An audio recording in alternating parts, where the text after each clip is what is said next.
जय हिंद दोस्तों। बहुत बड़ी खुशखबरी, खास करके जो बीएड वाले अभ्यर्थी हैं, इसको कहा जाए कि बहुत बड़ी जो है खुशखबरी उन लोग के लिए जो बीएड कर चुके हैं। और अब स्टेट के भरोसा अब रहने की कोई आवश्यकता नहीं है कि स्टेट सरकार लेगी। एनसीईटी ने क्या बहुत बड़ी बदलाव, अब नर्सरी से 12 तक का ही क्या होगा, स्टेट होगा, आदेश सीटेड होगा। सीटेड 4 लेवल में होगी, जो आप देख सकते हैं, नर्सरी से लेकर के 12 तक। अब बीएड 1 to 5 में भी मान्य होगी। इन अभ्यर्थियों को बहुत बड़ा झटका लगा। चलिए देखते हैं किसको कहां तक झटका लगा और कौन अभ्यर्थी किस में अप्लाई कर सकते हैं, क्या एनसीईटी की गाइडलाइंस है। तो बने रहिए इस वीडियो के अंत तक। सीटेट में होने जा रहा है ऐतिहासिक परिवर्तन। अब एक नहीं, 4 सीटीटी परीक्षा हर साल कराएगा सीबीएसई। अब 4 स्तरों पर आयोजित होगी सीटीटी। नई शिक्षा नीति 2020 के अंतर्गत शिक्षकों की भर्ती प्रणाली में बड़ा ऐतिहासिक बदलाव होने जा रहा है।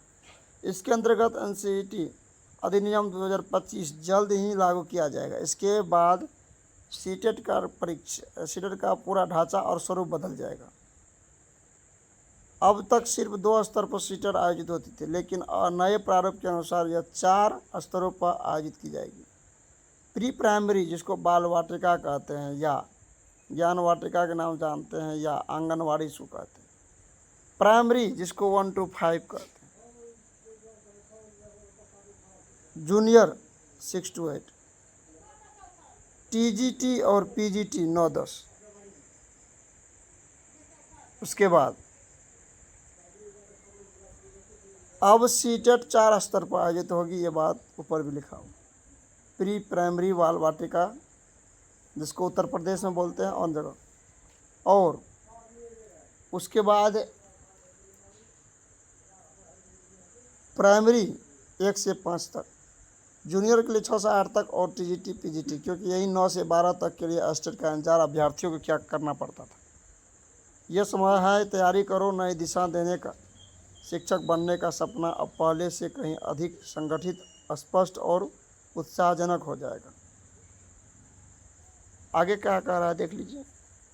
यह बदलाव बीएड डिग्री धारकों के लिए सुनहरा अवसर लेकर आया है। एनसीईटी अधिनियम 2025 को लागू होते ही 1 वर्षीय और 2 वर्षीय बीएड पाठ्यक्रम दोनों ही सभी 4 स्तरों की शिक्षक भर्तियों के लिए मान होंगे। यहाँ तक कि प्राइमरी स्तर पर भी बीएड मान हो जाएगा, जो पहले केवल डीएलएड डिप्लोमा धारकों के लिए आरक्षित था। इनके साथ ही नया पाठ्यक्रम, नया परीक्षा प्रारूप और नई मूल्यांकन प्रणाली पर तेजी से काम जारी है।